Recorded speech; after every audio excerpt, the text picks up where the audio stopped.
Ladies and gentlemen, welcome to another episode of the Midcard Mess podcast. I am your host, not one, not two, but all three faces of Jamal, and this is your wrestling news.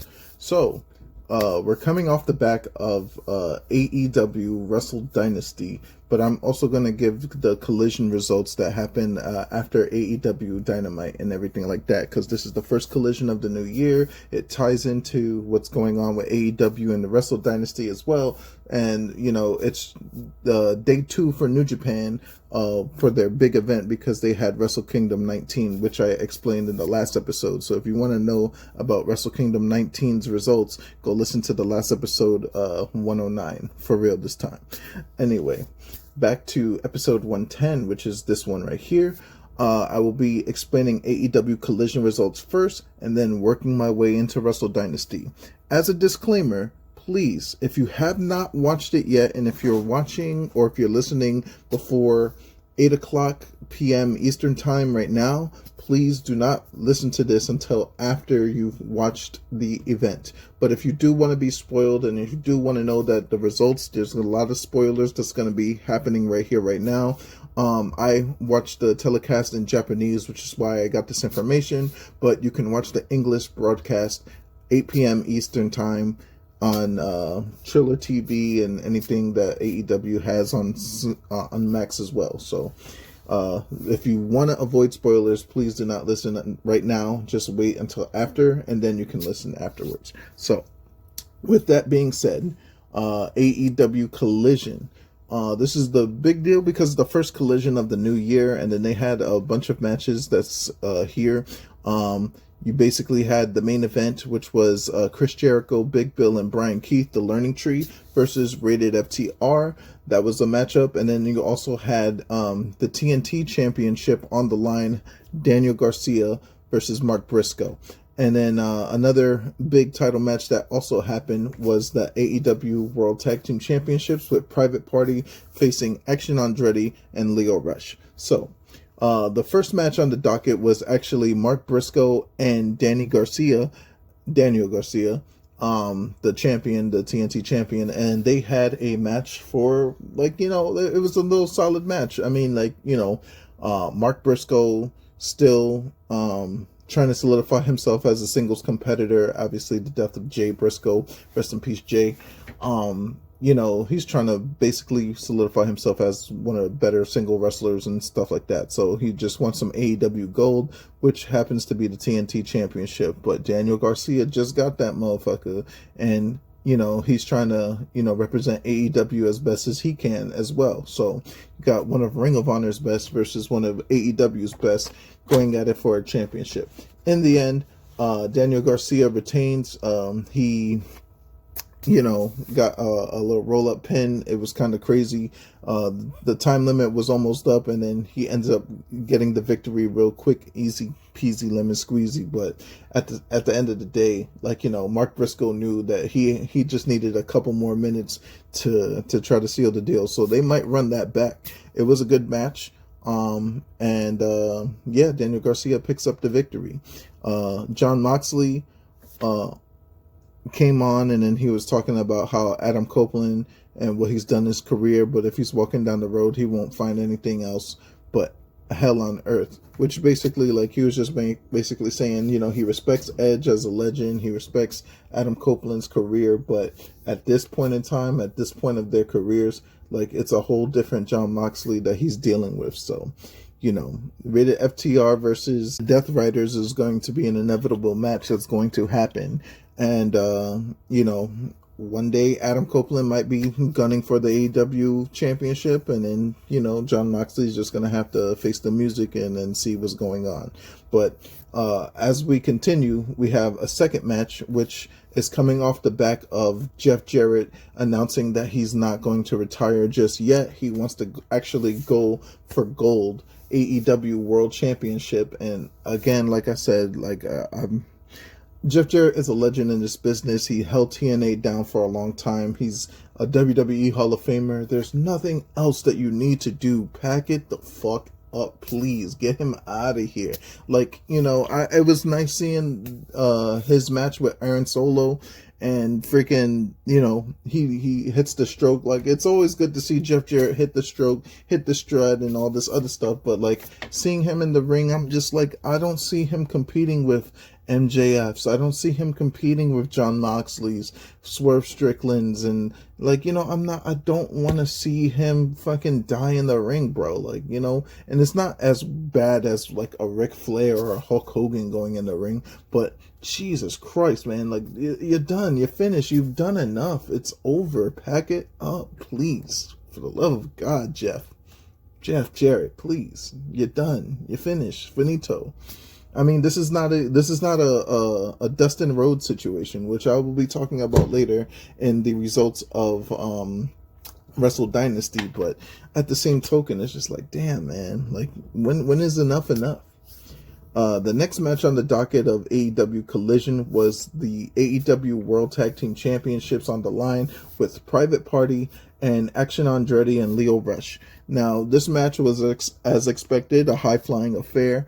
Lio Rush and Action Andretti actually won the match a few times over if it wasn't for their other people's Top Flight sitting on the outside. So Top Flight and Layla Gray was somehow on the outside in the audience working, just working the crowd and everything like that. So Private Party almost lost the match a couple of times if it wasn't for them. So, with the interference of Top Flight, then that's why Action Andretti and Lio Rush didn't end up winning this match. So Private Party, through the skin of their teeth, win and defend their AEW Tag Team Championships. So the next match on the docket was Deonna Purrazzo and Taya Valkyrie versus Toni Storm. Now, before I get into this match, Toni Storm has done one of the best character works I've ever seen in quite some time. Like, the fact that she is negating her whole timeless Toni Storm era, even negating the fact that she's been AEW Women's Champion like 3 times, is just pure stroke of genius, and I can't wait to see what more that we're going to see from Toni Storm. As for Taya Valkyrie and Deonna Purrazzo, I didn't know that they together collectively became a team, and I forgot the name of the team, but the fact that they are a tag team says something that, they might do something with them. So we're looking at probably TNT Championship, or not the TNT, the TBS Championship and the AEW Women's Championship down the line, hopefully. I don't know, but that just says like they have some type of direction going on with them. They can even be in Ring of Honor doing some things. I don't know what they would expect to do. So, but both Taya Valkyrie and Deonna Purrazzo are still, in business with each other. They can probably go to TNA and win some tag titles, but we'll see. And at the end of the day, Toni Storm beats Deonna Purrazzo again. So, they had a long withstanding rivalry. So this is just reigniting that type of flame. Adam Page in the back was telling Christopher Daniels that he's an old man who should have got out of the business 5 years ago. And this is what I keep talking about wrestlers trying to pack it the fuck up. And then he actually slaps Christopher Daniels in the face, and Page walks away, and Daniels like fucking just lost his shit and just started attacking freaking Adam Page. So eventually that match might happen later down the line. And yeah. For some reason, AEW likes putting cash on the line for these matches. It's not like they don't already get paid and whatever, but but it was a winner gets $100K match with the Beast Mortals, Brian Cage, Commander, and Dante Martin of Top Flight. Brian Cage ends up winning this match. He's getting $100K coming his way, so like it is what it is. So FTR in the back, spending some time with the Legends, the Rock and Roll Express. The Outrunners show up, who also are a gimmick that is like, benefiting them for being a past gimmick that's working now today, being that they think that they're stuck in the 80s and shit like that. So like, they still own gas money from like 82. They do the "you son of a bitch" handshake pose, and that's all that there is to that. Now the main event of Collision, with the Learning Tree versus Adam Copeland and Cash Wheeler and Dax Harwood, like that was a good little matchup going on. But at the end of the day, Rated FTR beats Jericho and Big Bill with Brian Keefe, and they end up taking the match. The Death Riders then have the Rock and Roll Express taped out in the backstage. They like have them like, tied up and beating them up and stuff like that. The Outrunners try to save them, but Rated FTR sees what's happening and then go to the back, and then the Death Riders leave the back door.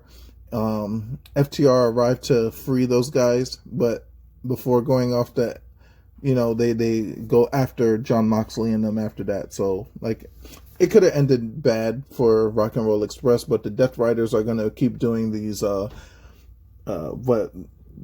taking them away and kidnapping them and taping them up and all this other stuff. They're basically doing what the Wyatt family or the Wyatt Six is doing on WWE, except they're not the Wyatt Six. They're freaking the Death Riders. So we'll see what developments they have. I don't know if they're going to follow up some of these storylines on Collision or they're going to continue on Dynamite, but AEW is starting off a little stronger than anticipated, especially on the Collision side of things. Collision is the wrestling show anyway. Like Dynamite is the story, Collision is the wrestling. So that's what I say. AEW were the best wrestle. We'll see. Now, that being said, now we're going to talk, and again, before I start talking about Wrestle Dynasty, remember, tonight is going to be Wrestle Dynasty in English at 8 o'clock. If you have not seen it, please, you could stop right now if you don't want to be spoiled. You don't want the results and everything like that. I know in this day and age it's kind of hard to keep anything a fucking secret, but I'm letting you guys know from the jump off that I am about to tell you everything that happened at Wrestle Dynasty. So if you don't want to get leaked footage or whatever not, please stop right here, wait till 8, watch Wrestle Dynasty, and then come back, and then you can skip to this part right here and then listen to what happened. All right. So with that being said, we're going to talk AEW Wrestle Dynasty.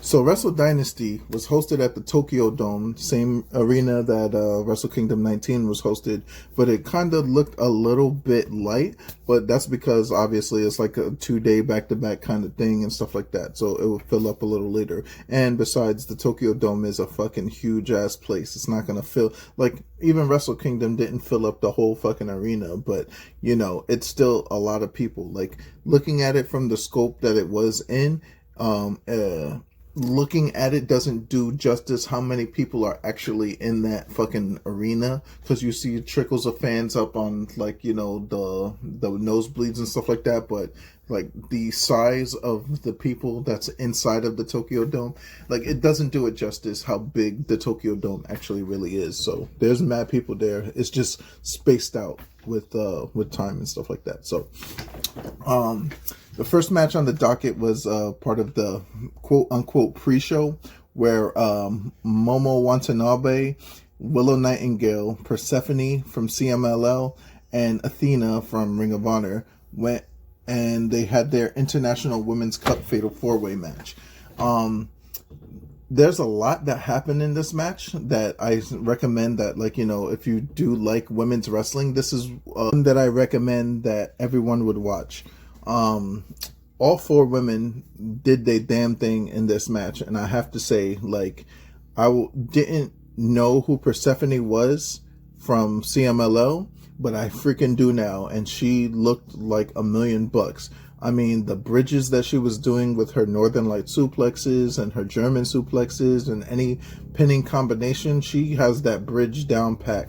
And she's tall. She was just as tall as Willow. She was probably the second biggest woman of the match. And I mean that, she was just tall and she had some muscle to her and everything like that. Momo Watanabe, part of the hate group in Stardom. She did her little thing. Even though she did the least out of the 4, Athena just showing why she's Athena and doing the damn thing. Also, Willow Nightingale showing her strengths, her power, her will, and it's just incredibly it was crazy. Now, I will have to say that Momo Watanabe's partner on the outside, her name escapes me, but she really cost Athena this match. Athena had Willow Nightingale dead to rights when she hit the Eclipse, but Momo Watanabe's partner pulled Athena out and then caused Momo Watanabe to come and hit Athena in the face with the baseball bat, and then Momo Watanabe wins the Women's International Women's Cup, representing Stardom. So there was a lot to unpack with this match, but again, like I said, Persephone ended up looking like a huge star. Hopefully that we'll see more Persephone in the future, and either Stardom or Ring of Honor or AEW. And if you want to see more of her, then she's going to be in CMLL, so that's a good thing. Willow still on pace, trying to Willow did what Willow was supposed to do. Athena looked very strong, but Momo Watanabe. And then the thing about it is, Athena hasn't been really beaten in over 2 years, so her eating the pin was really important, and now Momo Watanabe could potentially challenge Athena for the Ring of Honor Women's Championship. So be on the lookout for that sometime soon. That was that. The next match on the docket was the Ring of Honor Tag Team Championships. The Sons of Texas versus the House of Torture. Now, the Sons of Texas include one Sammy Guevara and, again, like I mentioned earlier, Dustin Rhodes.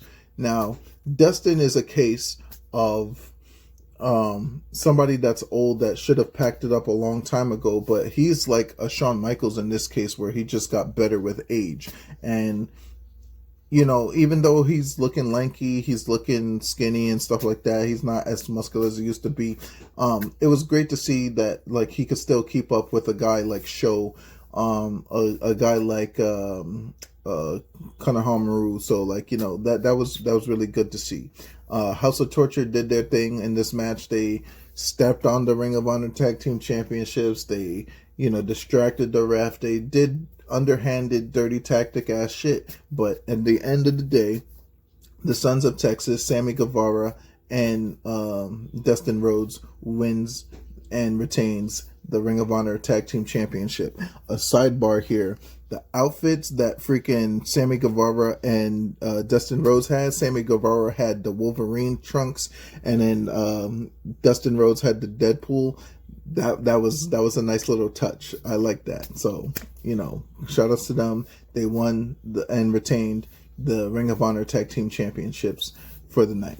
So the next match on the docket was a 8-man lucha battle royal type deal, and it included Taiji Ishimori, Hichiryu, Kosei Fujita, who just freshly won the IWGP Junior Tag Team Championships, Soberano Jr., Master Wato, Mascara Dorada, Titan, and freaking El Desperado as well. El Desperado came just right off of the announce table to go wrestle in this match. It was kind of crazy. And also coming off of his unfortunate win when winning the IWGP Junior Heavyweight Championship due to the injury of Doki. So, yeah. Taiji Ishimori ends up winning the whole thing. There was thing in the middle of the match where when El Desperado came in, because he was the last person to come into the match, where everybody just took turns beating him up, and that was literally the highlight of the match for me. But some of these guys are the best junior heavyweights in the world, and I was happy to see that everybody did their thing. There was a lot of fast paced, high action, high flying, strength, freaking everything that you kind of want in a match. All of these guys delivered. It was great to see. And then obviously my boy Taiji Ishimori picks up the victory. So that's also good. This next match that I'm about to talk about is part of that group that I keep telling everybody just to go pack it the fuck up and it's over, it's done. Now I say this because it's not we, like, I'm speaking for me, but I'm just tired of fucking seeing, like, these old ass niggas in the ring. Get some new, fresh blood. You gotta build fucking new talent. And it was a waste of a fucking match. Really. Like, if I wanted to see Tanahashi versus Katsuyori Shibata, I would have freaking watched, I would have turned on NJPW World, went back to freaking 2003, 2002, and then watched a match from there. But, like, right now, like 2025, watching Tanahashi and Shibata, even though, like, you know, the whole thing with Shibata, like, you know, coming back from injury and being able to wrestle again and stuff like that, New Japan refusing him to wrestle, they had an exhibition match and they just went to a time limit, like a fucking, they wrestled to a draw, and it was like, what are we doing, man? Like, it was like 5 minutes of just them, like, rolling around in the ring. I mean, granted, like, you know, Shibata showed his stuff, Tanahashi showed his stuff, but at the end of the day, like, this was just a waste. Like, they could have put some new blood on there, and then we could have had, like, you know, some other things going on, because that was just literally a waste of time. That was a piss break match. If you needed to take a piss, this was the match that you needed to do it on. And that's no disrespect to Tanahashi and his accomplishments. There's no disrespect to Shibata and his accomplishments. But as opposed for this match on this night, it was a piss break. I'm sorry. Like, it just was. The next match on the docket was the women's match that everybody was going to be talking about. One of these two women was going to be very insufferable at the end of it. You had Mina Shikakara versus Mercedes Moné, and all four of these championships was literally on the line. Like, you know, it's crazy. It's really ridiculous at this point. Kind of hard not to give Mercedes Moné her flowers, but, you know, the fact that she defeated, not only defeated Mina Shikakara, but she's the AEW TBS champion, the New Japan Strong Women's champion, and the Rev Pro British Women's champion. And then there's also a title that Mina had that also ended up leaving with Mercedes Moné at the same time. So Mercedes Moné is about to be really, and so she was insufferable before, but now that she's like the champ, like, oh my God, I'm done. Like, I've been done with her since she was Squasha Banks in WWE. Let's just keep it a buck. Let's keep it a stack. Like, I wasn't really jacking her. And I don't know if it's because she's from Boston. I don't know if it's because, you know, she's just, like, that stupid laugh that she got. Like, I don't know, bro. And this is not me. Like, I don't know what it is. Like, it's just me. I personally don't like her, the wrestler. Like, you know, Mercedes Moné, the wrestler. I'm not talking anything about her character that's undesirable to some people, whatever not. But this is just Mercedes Moné, the wrestler. Like, I can't stand her. But she, just like Liv Morgan, is doing impossible things that, like, you know, you just got to give her flowers. So she keeps the ball on rolling, and she's proving why she is the CEO of AEW, or women's wrestling. So shout out to Mercedes Moné for defeating Mina Shikakara. So the next match on the docket, I was actually surprised to see David Finlay versus Brody King. And man, these two beat the hell out of each other, bro. Like, yo, Brody King, like, in the beginning of the match, like, you know, he set David Finlay up on a chair and just cross-bodied him, like, on the outside. Not only cross-bodying him, but the chair breaks, and he also hits the side of the barricade. That was a big spot in the match. And not to mention, I said it before in the results of Wrestle Kingdom 19, but David Finlay is low-key fucking strong as fuck. Brody King is not a small dude, bro. He's like 6'6", fucking 300 and something fucking pounds, and this motherfucker David Finlay picked him up with power bombs this nigga, bro. Like, what?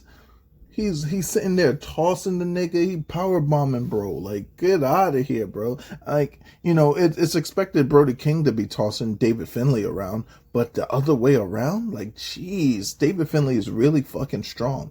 Like, damn, man. But at the end of the day, David Finlay hits the overkill to freaking defeat Brody King, and I was surprised that he won the match, but he's still looking for his belt at the end of the match. He's not the global champion anymore, and he was like, "Hey, where's my fucking belt?" Like, he kept asking for his belt. He was waiting for the ref to give him his belt, but he has no belt because he lost. He lost last night to freaking Yoro Tsuji, who I'll be talking about later on in the show. But man, that was a little funny little moment right there. Another person who had a bad night the other night was Shota Umino, who lost in the main event of Wrestle Kingdom 19 to Zack Sabre Jr., and he had a test ahead of him going against one of the Death Riders, Claudio Castagnoli. So Shota Umino comes out in his little motorcycle. He runs right into the entrance. He does he gets his little paper championships. And like, he's doing his entrance, he's signing fans, he's hugging fans, he's slapping hands and everything like that, all for fucking Claudio Castagnoli to just come and beat his ass right before the match even started. That shit was crazy. He just mollywops his shit. Now, Shota Umino and Claudio did have a fantastic match, so it's not the match of the night, but it wasn't the worst match of the night either. Like, these two really like showed and embodied the spirit of what strong style kind of is, and eventually Shota Umino got the win. Claudio tried to show some respect to Shota Umino, and freaking when Shota went to give him a handshake, then he just told him to fuck himself. So he just gave him the fucking the fist to elbow. That's what he gave him, and then he dipped out of there. So, but Shota Umino proving that he can wrestle with the best of them, even after taking the loss to Zack Sabre Jr., even though he's not the IWGP heavyweight champion, but he's still got something left in the tank. David Finlay had the same kind of story because he lost his belt, and he's still showing that he can face the best of the best. So, it is what it is. Now, for me, this is either the match of the night or it's pretty close up there. Konosuke Takeshita defeated Tomohiro Ishii for the Never Openweight and AEW International Championships together. Now, Konosuke Takeshita won the Never Openweight Championship last night when he faced Shingo Takagi. To face Shingo Takagi and Tomohiro Ishii back to back, 2 nights back to back in a row, this guy Konosuke Takeshita is like, he is what he says he is. He's a fucking alpha.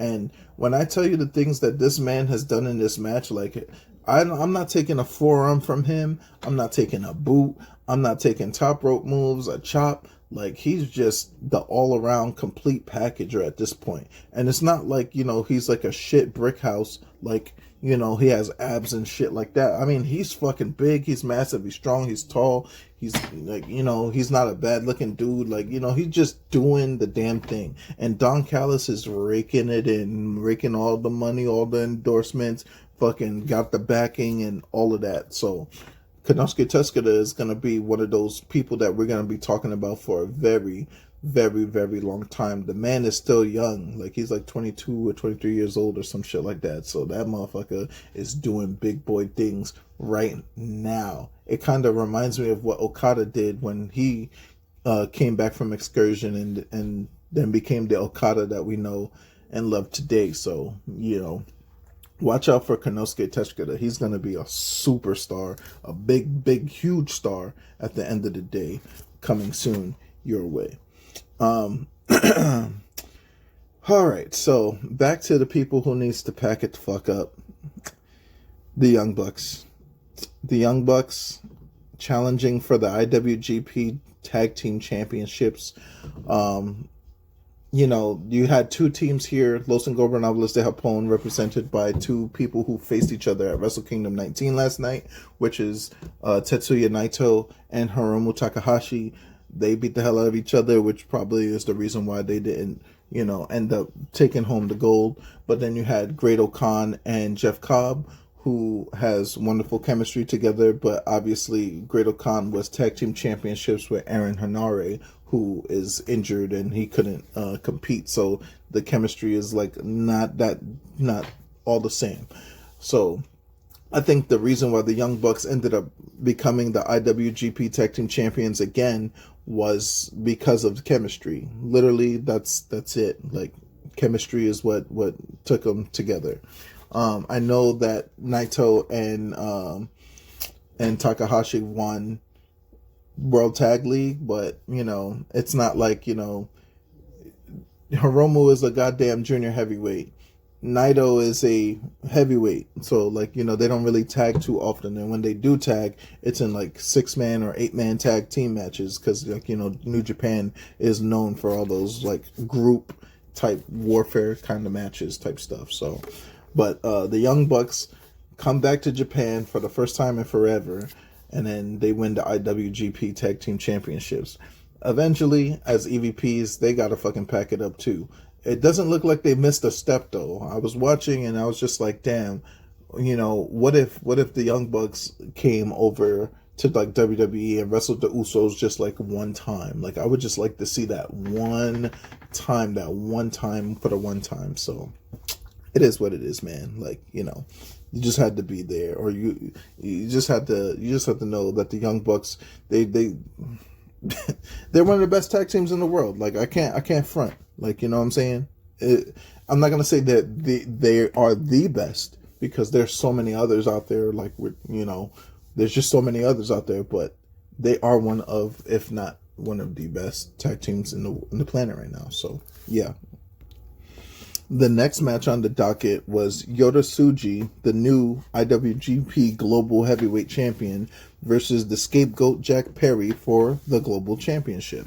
And I gotta say, I am really feeling this Jack Perry Scapegoat gimmick more and more every day. I think that his ability to draw ire from a crowd is incredible for his age right now, and he's still kind of young. Yeah, man, the whole scapegoat thing is just still good at the end of the day. But Yota Tsuji and Jack Perry had a little banger of a match. This is one of those other matches that was I was actually surprised to see how much Jack Perry improved from years past and everything of that nature.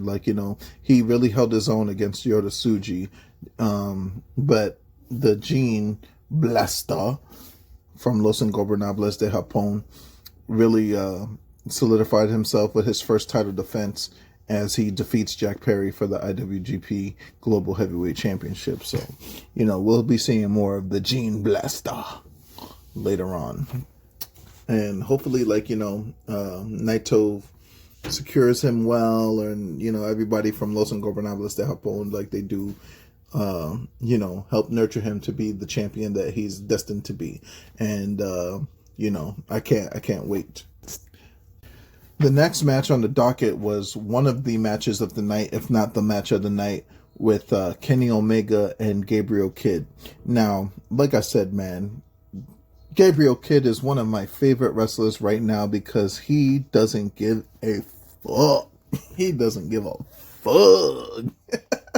And I'm a little biased with the Bullet Club thing, Bullet Club being my favorite faction.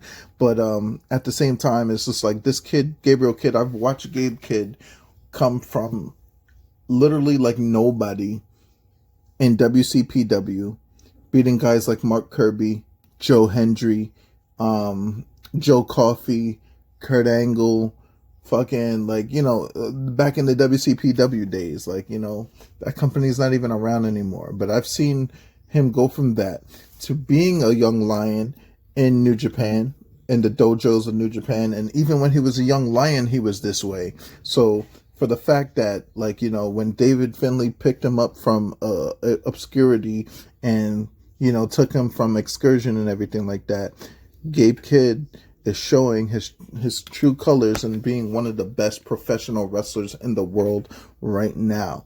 And he's showing that he's New Japan tough, he's New Japan strong, he's just New Japan. This solidified it because he came out and he donned the Young Lion tights, but he still had representation of the War Dogs on one side, and then he had the King of Sports New Japan Lion on the other side, solidifying that he is and forever will be New Japan Pro Wrestling. Going against somebody who also embodied New Japan Pro Wrestling to a T and also embodied Bullet Club to a T was Kenny Omega. The interesting thing about Kenny Omega is that when he came out to music made by the composer that composed Final Fantasy, like, Distant Worlds and all that stuff like that. He's just a fantastic composer, so that was really sick and pretty cool to see. He came out with an Omega jacket, just doing what Kenny Omega does type stuff. Gabe Kidd donning a new tattoo, and I don't know why is that prevalent here, but I just thought I should mention it. But, like, you could see that, he's really embedded into being New Japan and working for New Japan and being New Japan all the way through and through. This match was one of the hardest hitting matches I've seen in quite some time. I'm talking like, this is like Kenny Omega versus Jericho. This was Gunther versus Dragunov in NXT UK type hitting. This was Will Ospreay versus Bryan Danielson type, like, it was just crazy how these guys was going at it. Both showed color in this match. There was a point where Kenny Omega hit a powerbomb into a V-trigger, and then Gabe Kidd kicked out at one. Like, it was insane, bro. Like, oh man. Like, these guys whooped each other's ass. But in the end, Kenny Omega's experience in the Tokyo Dome proved to be just a little bit too much for Gabe Kidd to handle right now. But Gabe Kidd did not leave looking weak at all. Like, he looked like the star that he's going to be, the star that he already is. And I am really excited to see what Gabe Kidd does down the line. I'm really excited to see what Bullet Club does down the line. Like, we'll see everything that happens at New Year's Dash coming up on Monday. But I'll be discussing New Year's Dash on Monday, and also a preview to the Netflix Raw. And then on Tuesday, I'll be talking about Netflix Raw, what happened on Netflix Raw, and preview to NXT, because, I'm still going back like I never left. This is day 5 of doing this thing. So we're going to do 365 days of nothing, non-stop. We're going to do it. So back to Wrestle Dynasty. The last match on the docket was the main event, where Zack Sabre Jr. and Ricochet fights for the IWGP World Heavyweight Championship. Now, the interesting thing about this is, number one, Ricochet having a World Championship match at the main event in the Tokyo Dome. That's not Wrestle Kingdom, but it's still the main event at Tokyo Dome. Like, wow, incredible. Number two, Zack Sabre Jr. had a chance to make fucking history, because this is not just Gaijin related. For those that don't know what I'm talking about, Gaijin related, it's just a wrestler that's non-born from Japan. This is not Gaijin related. This is just like wrestling related. Okada couldn't do this. Will Ospreay couldn't do this. Jay White couldn't do this. Kenny Omega couldn't do this.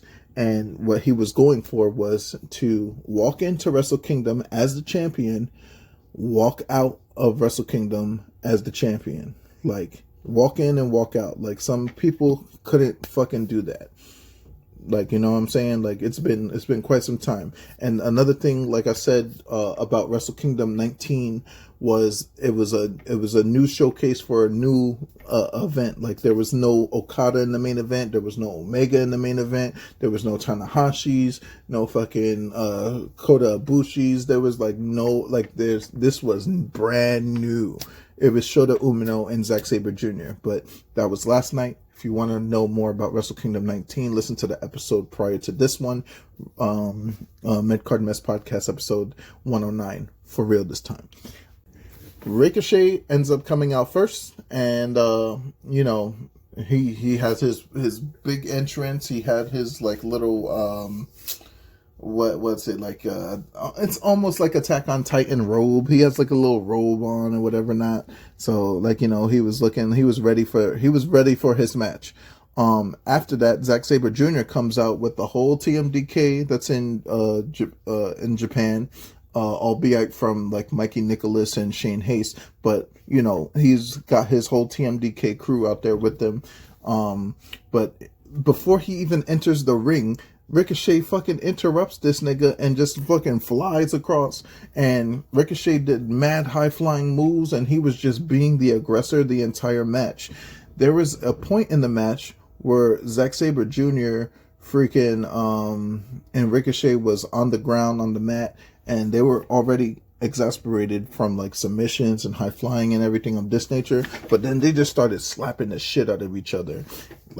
Like open palm fucking, I slapped the dog shit out you. And that's what they were fucking doing the whole time for a period. But at the end of the day, Zack Sabre Jr. defeats Ricochet in a submission. He made Ricochet tap the fuck out. And he defends his IWGP World Heavyweight Championship.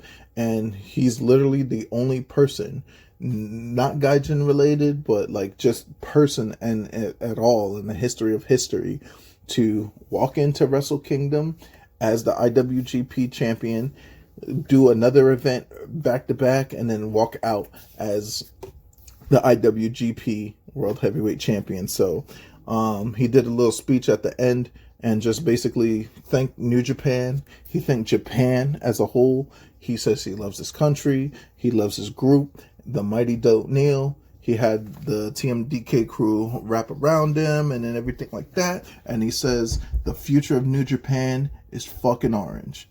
And the TMDK, the Mighty, does not kneel. So it was good.